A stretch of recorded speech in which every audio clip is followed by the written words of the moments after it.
इंतहाई अफसोसनाक खबर आई आज बाजोड़ से, जहां पर NA8 और PK22 से लड़ने वाले उम्मीदवार थे, आजाद उम्मीदवार थे, उन्हें कत्ल कर दिया गया। उस एक और ऐसी इंतहाई अफसोसनाक खबर आई चमन से, जहां ANP के उम्मीदवार थे मोइन खान, उनको भी कत्ल कर दिया गया। फिर एक और इंतहाई अफसोसनाक, इससे भी ज्यादा अफसोसनाक खबर यह आई कि कोयटा के करीब 4 दस्ती बम हमले हुए हैं। फिर खबर आई हब के करीब नून लीग के कैंप पर दस्ती बम हमला हुआ है, पीपल्स पार्टी के जहूर बुलेदी के घर पे हमला हुआ है, पीपल्स पार्टी के कैंप पे हमला हुआ है। तो इस वक्त बलूचिस्तान में और KPK में जो लॉ एंड ऑर्डर की सिचुएशन है, इंतहाई अफसोसनाक है। इलेक्शन कमीशन ऑफ पाकिस्तान ने हंगामी इजलास बुला लिया है और सिचुएशन को देखते हुए, क्योंकि जहां जहां उम्मीदवारों को कत्ल किया गया है या जहां किसी उम्मीदवार को दिल का दौरा पड़ा है, वहां तो मुलतवी हो गए हैं इलेक्शंस 45 दिन के लिए। लेकिन आज ही के दिन इलेक्शन कमीशन ने एक और प्रेस रिलीज निकाली है और कहा है कि बैलेट पेपर्स छापना हमारे लिए बहुत बड़ा चैलेंज बन गया है। पिछले इलेक्शन में जो हमें बैलेट पेपर्स चाहिए थे, उनका जो टन में वजन बताया गया, वो बताया गया 800 टन। इस इलेक्शन में 2400 टन, 3 गुना ज्यादा बैलेट पेपर छोटा करके 2170 टन पे ले आए हैं। लेकिन इस वक्त जो इजाफी बैलेट पेपर छापने हैं, वो हम उस वक्त छापेंगे जब ये सारा काम मुकम्मल हो जाएगा मौजूदा बैलेट पेपर्स की तरसील का, और फिर हम छापेंगे वो भी उस सूरत में जब हमें ये स्पेशल सिक्योरिटी वाला पेपर मिलेगा जिसके ऊपर हम छाप सके, जो इस वक्त हमारे पास नहीं है। तो लग यही रहा है कि जिन जिन हल्कों में बैलेट पेपर्स की छपाई होनी है, वहां पर भी इलेक्शन ताखीर का शिकार हो सकते हैं। महमूद मौलवी साहब, आपके लिए हर कोई कहता है कि आप ताकतवर हल्कों के बड़े ताकतवर दोस्त हैं। अब हुजूर 8 दिन बचे हैं इलेक्शन में, 8 दिन, और इस तरह की बातें, इस तरह का माहौल। प्लीज सर आप थोड़ा समझाइए हमें क्या होने वाला है। इलेक्शन तो हो रहे हैं ना सर? नहीं, अल्लाह ने चाह इलेक्शन होंगे और हम दुआगो हैं, सब लोग, मेरे ख्याल से सारे पॉलिटिकल पार्टीज दुआगो है कि ये खुश आइनी तौर से हो जाए और कोई ब्लड शेड या ब्लड बात ना हो। क्योंकि देखें जिस हिसाब से चल रहा है, कराची में भी परसों आपने देख लिया जी हाँ। जो कि MQM के एक आदमी को शहीद किया गया। उसके अलावा आज आपने बाजोड़ और इतनी जगहों पर अगर देखें, हमें लोगों के जिंदगियां बहुत अजीज हैं। ठीक है, इलेक्शन जरूरी है, मगर not at the cost of life of people. Specially मैं ये कहूँगा सारे पॉलिटिकल पार्टीज के लोग हमारे भाई हैं, चाहे वो किसी पार्टी से हो, पॉलिटिकल लोग हैं। इनके लिए इनकी जिंदगियां हमें बहुत अजीज है, हम सबको इनकी जिंदगियां अजीज है। उसकी वजह यह है कि ये एक लीड करने वाले लोग हैं, चाहे वो किसी पॉलिटिकल पार्टी से हो। तो सबकी जिंदगी की हिफाजत होनी चाहिए और अल्लाह करे कि ये अगर इलेक्शन हो तो खुश आइनी तौर से और इस हो और इसके रिजल्ट्स को लोग एक्सेप्ट करें। इसको कंट्रोवर्शियल बना के अगर हम सारी पॉलिटिकल पार्टीज इस इशू को लेंगे कि ये कंट्रोवर्शियल है, तो ये मैं आपको बता दूं, then the third force would be आप ये कमिंग। ऑन एयर मेरे शो में कह चुके हैं कि अगर सियासतदान इलेक्शन के रिजल्ट्स को ना मानते हैं बिल्कुल और लड़ते हैं तो फिर मिलिट्री कू आएगा, डिक्टेटरशिप आएगी और कोई रास्ता उनके पास है ही नहीं। बिल्कुल बिल्कुल, मैं आज फिर रिपीट कर रहा हूँ आपको, बिल्कुल इसमें कोई दो राय नहीं। Right sir. शर्मिला फारूकी साहिबा, 8 दिन इलेक्शंस में ये माहौल, व्हाट विल यू से ऑन इट? और जो बात महमूद मौलवी साहब ने कि इस पर भी कमेंट कीजिएगा कि अगर लड़ाई झगड़ा हुआ रिजल्ट्स के ऊपर तो मिलिट्री कू कंफर्म है। देखिए जी, बात ये है कि किसी की भी मौत नहीं होनी चाहिए, किसी को भी मारना नहीं चाहिए, किसी का कत्ल नहीं होना चाहिए बिकॉज ऑफ इलेक्शन। ये अफसोसनाक वाकया है जो हुआ बाजौड़ के अंदर, और चमन के अंदर, अनफॉर्चुनेटली जहाँ जी बाजोड़ सॉरी, एंड चमन और बोथ।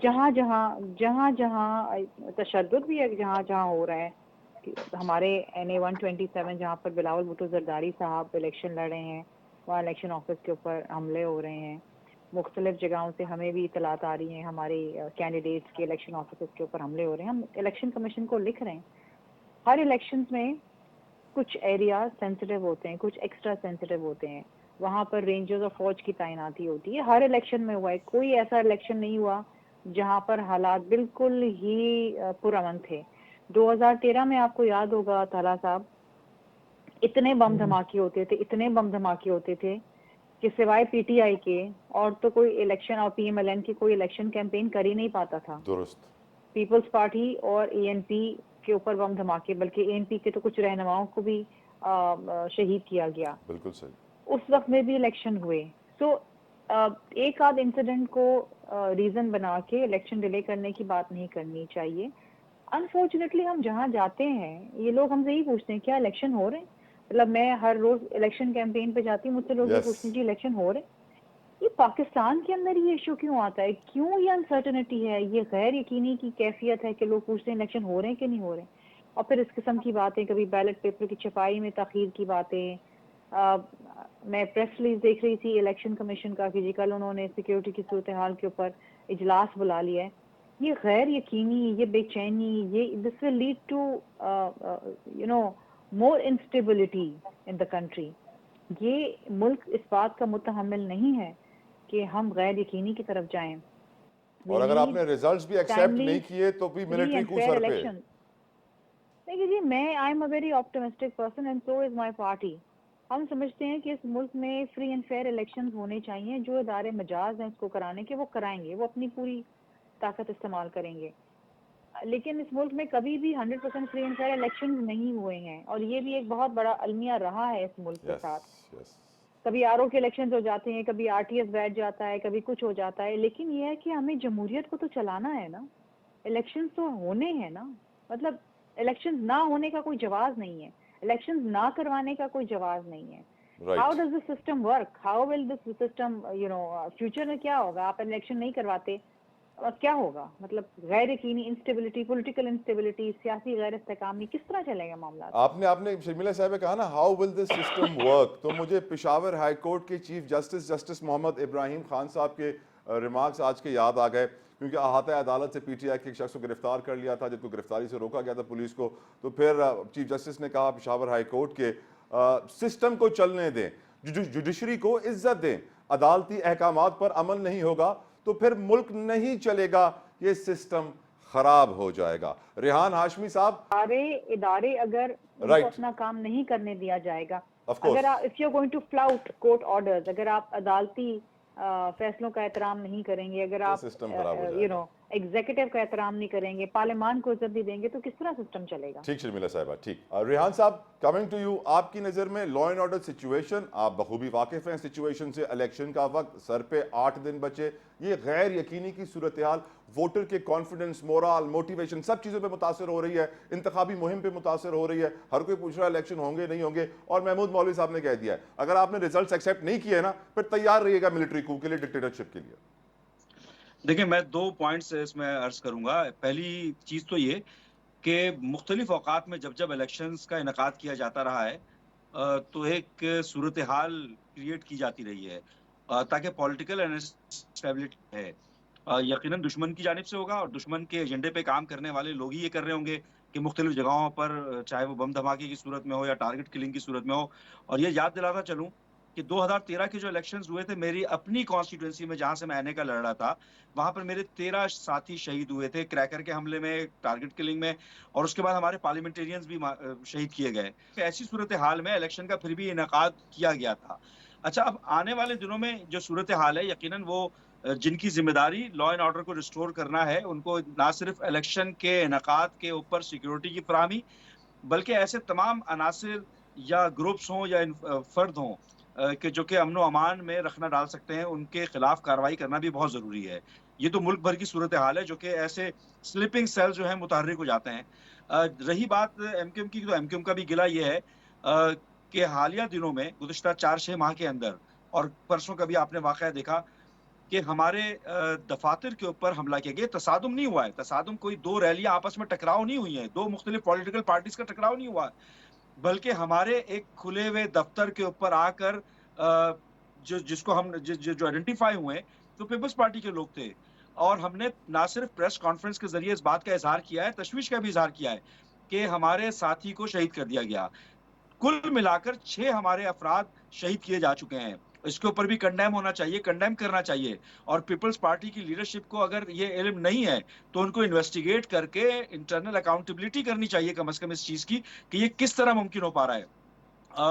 अमन अमान इंतहाई जरूरी है, लेकिन सियासत उस वक्त होगी जब आपकी रियासत रहेगी, तो रियासत की इंटीग्रिटी और रियासत का अमन अमान मेरे ख्याल तरजीह होनी चाहिए, और इसी तरजीह के साथ साथ इलेक्शन का वक्त पर इनकाद भी जरूरी था, जो कि ऑलमोस्ट लेट हो चुका है, 1 साल डिले हो चुका है, 90 दिन के अंदर होना चाहिए था।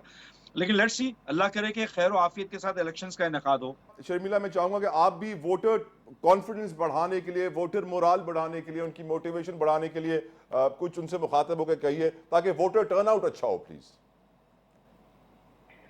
देखिए जी, बात ये है कि इस मुल्क के अंदर इस वक्त जो 65% वोटर्स हैं वो नौजवान हैं, 35 साल से कम उम्र के हैं और वो बड़े बाशऊर हैं और वो जानते हैं कि उनके वोट उनका हथियार है। मैं समझती हूँ कि इस दफ़ा वोटर टर्नआउट ज़्यादा होगा क्योंकि लोग वोट देना चाहते हैं, लोग फैसला करना चाहते हैं और उस फैसले साजी में अपना हिस्सा डालना चाहते हैं।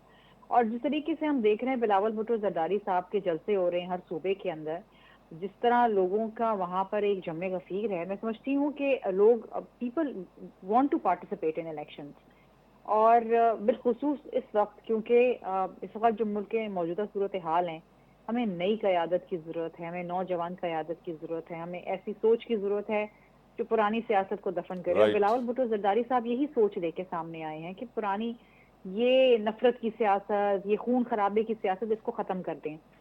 यकीनन आम यकीनन आदमी के बड़े मसाइल हैं, उस मसाइल पे हम बात कर रहे हैं, उसका हल बता रहे हैं। तो लोग चाहते हैं कि उनके मसाइल का हल, लोग चाहते हैं कि मुल्क में सियासी इस्तेहकाम हो, माशी इस्तेहकाम हो, मईशत चले, नौकरियां मिलें, रोजगार बने।